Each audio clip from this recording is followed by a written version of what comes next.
اور ایک تو اللہ تعالیٰ کا جنرل رول ہے وَلَنَبْلُوَنَّكُمْ بِشَيْءٍ مِّنَ الْخَوْفِ وَالْجُوعِ وَنَقْصٍ مِّنَ الْأَمْوَالِ وَالْأَنفُسِ وَالثَّمَرَاتِ، ہم تمہیں ضرور آزمائیں گے، تھوڑے سے خوف سے، بھوک سے، جان اور مال میں نقص کے ذریعے، یعنی اس میں نقصان کے ذریعے، اور پھر دیکھیں گے کہ کون ہے جو صبر کرنے والا ہے۔ پھر بشارت ہوگی صبر کرنے والوں کے لیے،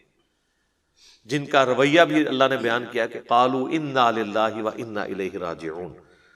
جو کہتے ہیں کہ ہم بھی تو اللہ کی طرف سے آئے تھے، ہمیں بھی تو اللہ کی طرف لوٹ کے جانا ہے، تو یہ جو تکلیف آئی ہے الٹیمیٹلی یہ بھی اللہ کی طرف واپس چلی جائے گی۔ سب سے بڑی تکلیف کسی انسان پہ یہی آ سکتی ہے نا کہ اسے موت آ جائے، تو موت بھی تو اللہ کی طرف سے آنی ہے، اور ہم نے خود بھی اللہ کے پاس چلے جانا ہے، تو یہ جو تکلیف آئی ہوئی ہے یہ بھی اللہ کی طرف واپس چلی جائے گی۔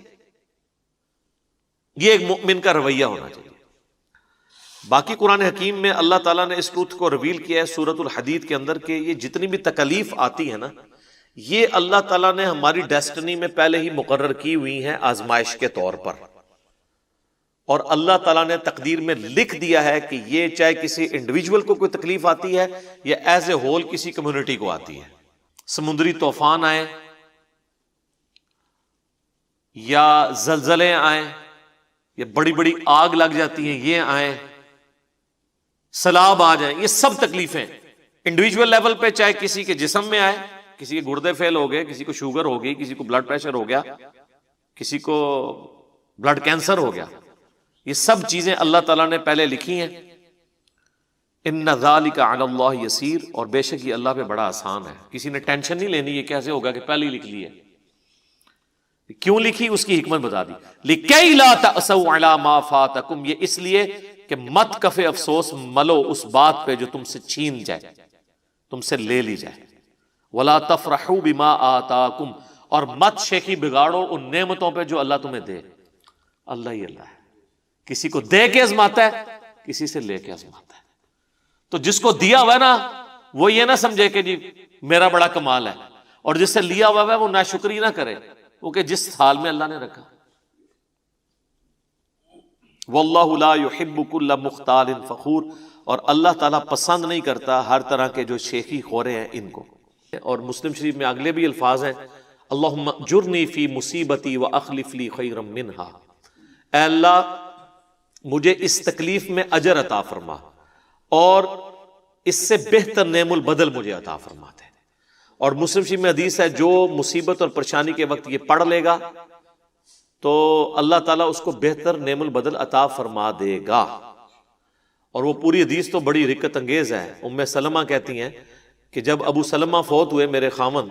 تو میں نے رسول اللہ سے یہ دعا پہلے سے سن رکھی تھی، تو میں نے فوراً پڑھی انا للہ وانا الیہ راجعون اللہم اجرنی فی مصیبتی واخلف لی خیرا منہا۔ اور بعد میں سوچتی تھی کہ مجھے میرے خاوند سے بڑھ کے کون سا خاوند مل سکتا ہے، ابو سلمہ جیسا تو رسول اللہ کے اصحاب میں کوئی ہے ہی نہیں ہے۔ تو کہتی ہیں جب میری عدت پوری ہوئی تو رسول اللہ نے پیغام نکاح بھیج دیا،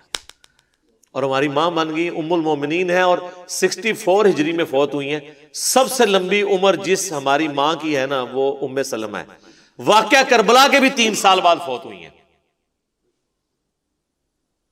انہی کے بارے میں مسند احمد میں نا کہ انہوں نے